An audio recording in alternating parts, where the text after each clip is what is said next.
各位朋友，川普呢又塌口了。我为什么说又呢？是他老塌口，是不是？刚刚呢又把这个以色列狠狠的给耍了一顿啊！内塔尼亚胡当场就气晕了。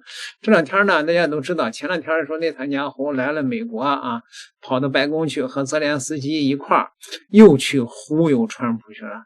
泽连斯基这个忽悠川普，让川普拿钱；内塔尼亚胡忽悠川普，是让川普打伊朗。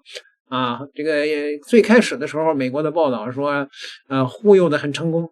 然后呢，川普呢下决心对伊朗呢进行大规模的空袭。这回是不是那个按照川普的话讲的话，我把它炸没了，就是把这个伊朗的这个基础设施，包括电厂啊、桥梁啊这些民生设施都给炸没了这为什么现在这又塌口了呢？伊朗说欢迎来炸。你炸我的桥梁、能源基础设施是吧？我就炸，只要是跟美国有关的，我周边的这些国家的电力、能源、海水淡化厂基础设施，咱就对着炸吧。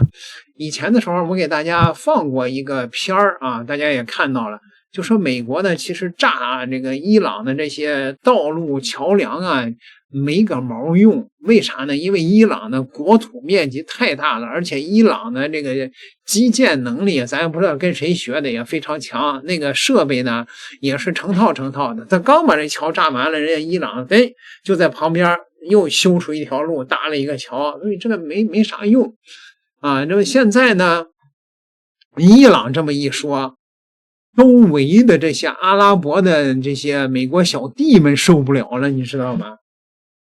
这些小国家那基础设施那是炸没一个，那就得好长时间才能修上，真的是炸了一个就没有一个呀。他们急了，说是那个川爷川爹你收了神通吧，你在万里之外这个冲着伊朗放海话，对吧？受罪的挨炸的是我们呀，他打不着你白宫，他还打不着我吗？所以这个都群情激愤，这阿拉伯王爷们、中东王爷们都一个个给川普打电话，他们都有他的私人号码恨不能的把川普给骂的这个祖宗八辈都得问候一遍，是吧？川普顶不住这个压力了，你知道吗？顶不住这个压力了。还有呢，就是我曾经给大伙说过我说如果你不能出动陆军灭齐国的战争，全都是菜鸡互啄，包括俄罗斯和乌克兰，对吧？有人动不动就说，这个普京大帝仁慈，留着手呢那是那个为了不打这个平民，所以才慢慢的打仗如同雕花一样扯淡放屁君不见中国的兵法怎么说的吗？战争就是一鼓作气，再而衰，三而竭。如果有能力还不把对方彻底摧垮的话那说明那就是一宋襄公，那就是一傻子，知道吗？普京不是傻子，他是真没能力你看当初那个俄乌战争的时候，我就对大伙分析嘛，我说普京也就是维持个1年半的攻势吧，因为俄罗斯的国力确实是不行。你看结果这攻势到10个月就停下来了。我还给他说多了美国也一样，你以为美国灭不了伊朗是因为他那个仁慈吗？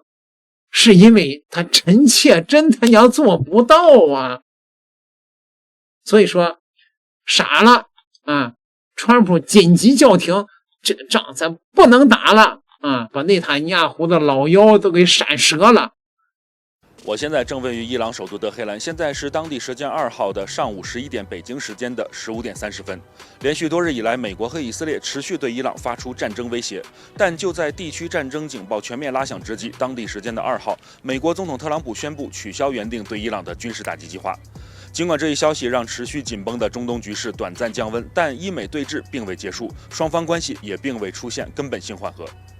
军事层面，当地时间1号，伊朗武装部队哈塔曼比亚中央司令部司令阿卜杜拉希表示，美国正在加速推行在中东地区内挑起战争的广泛煽动路线。这种做法是其试图扩张势力范围并非法统治整个地区的危险战略的结果。地区国家应该清楚，美国正在利用这些国家的战略资源来对抗伊朗，将战争强加给地区国家，从而为以色列建立安全屏障。外交层面，伊朗外长阿拉格齐近期与土耳其、巴基斯坦、沙特等多国官员就地区局势进行沟通。阿拉格齐强调，伊朗已经做好维护国家主权和领土完整的准备，并警告美国不要采取任何军事冒险行动。如果发生任何针对伊朗的侵略和敌对行动，都将遭到伊朗的坚决回应。在与沙特外交大臣的通话中，阿拉格齐还特别提到，如果地区国家对有关行动进行参与和配合，也将遭到伊朗武装部队的回应。此外，在地区层面，伊朗也在联合地区内的亲伊朗武装力量进行战略制衡。目前，也门胡塞武装仍然在执行以封锁回应封锁的政策，对沙特船只在红海地区实施海上禁运。分析指出，一旦战争重启，黎巴嫩真主党、伊拉克什叶派民兵组织等其他武装力量也将加入到地区冲突当中，对美以目标发动袭击。伊朗分析认为，尽管特朗普叫停了本次军事行动，但伊朗核问题、霍尔木兹海峡通航问题等美方的关键诉求依然没有实现。因此，美国暂缓打击或许只是一次暂时停顿，并非冲突结束。中东地区的这种低烈度对抗、高危险博弈的局面也将持续维持。以上就是我在伊朗带来的观察。总台记者李建南，伊朗德黑兰报道。I was asked to by Saudi Arabia, by UAE, and by Qatar, and by Iran. We were all set to go just about at this time right now, and it would have been a massive attack. We were all set to go, but when the allies ask to call it off, you got to sort of say, well, let's see. And the reason they asked is I think there's a deal. There's a deal on Hormuz, and then there will be a deal on the nuclear. Well, now what we're doing is we're talking to them in the form of a negotiation. It begins tomorrow afternoon, and we'll see if it's true. I'd love to do that, save a lot of lives. It was going to be a massive attack.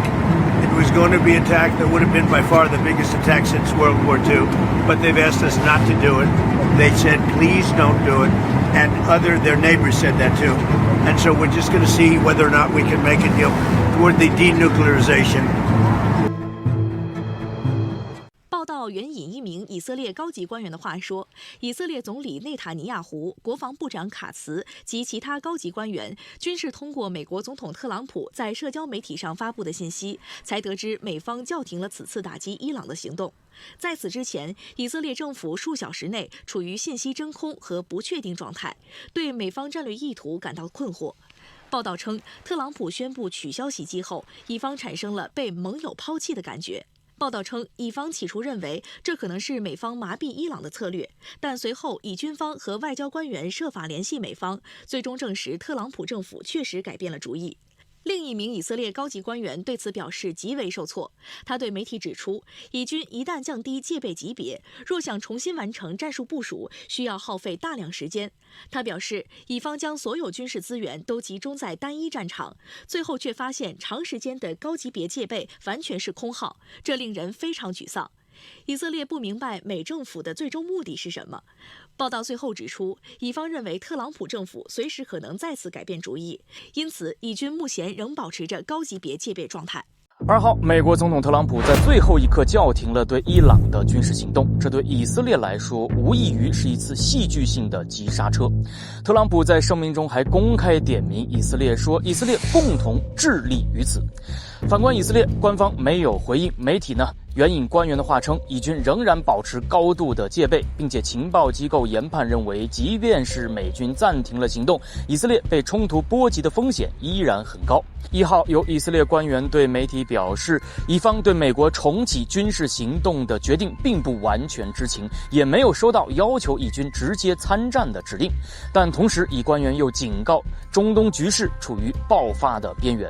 一方认为，美国一旦对伊朗发动重大打击，以色列很可能也将加入战局。因此，整个国防系统在过去的2天是持续保持最高级别的防御等级，甚至做好了发生全面冲突的准备。可以说，以色列几乎是处于箭在弦上的状态。然而，特朗普的一脚刹车呢，再次暴露了以色列当前对美国而言的尴尬角色。以媒体总结为是共同作战的强力执行者，但不是最终的战略决策者。以色列战略专家就认为伊朗已经找到了直接触动美国利益关切的方式，以色列对美国决策的影响力正在被稀释。同时，在经历近3年的多线作战之后，以色列已难以单独承受与伊朗的全面冲突。双重困局之下，以色列只能外交上保持沉默，军事上持续警惕。总台记者赵斌，耶路撒冷报道。我估计内塔尼亚胡现在都气晕了，你知道吗？内塔尼亚胡拿着那个 PPT 啊，当然是打印出来的，因为川普不看幻灯片，人家不看那玩意儿，而是一页一页的给那个川普忽悠啊，把那个伊朗这个基础设施一干啊，他们就完蛋了，他们的那个人民就起义了啊。实际上呢，川普早就不信这个内塔尼亚胡胡说八道了，最开始信了他说你把那个谁。把那个汉梅内伊啊，把这汉梅内伊给他扬了以后，他们就起义了啊。结果呢，没扬啊，扬了以后也没用啊，对吧？所以说，川普说我不听你的了，这帮中东王爷要跟我玩命了，而且呢，伊朗现在要威胁打我中东的酒店、高尔夫球场啊。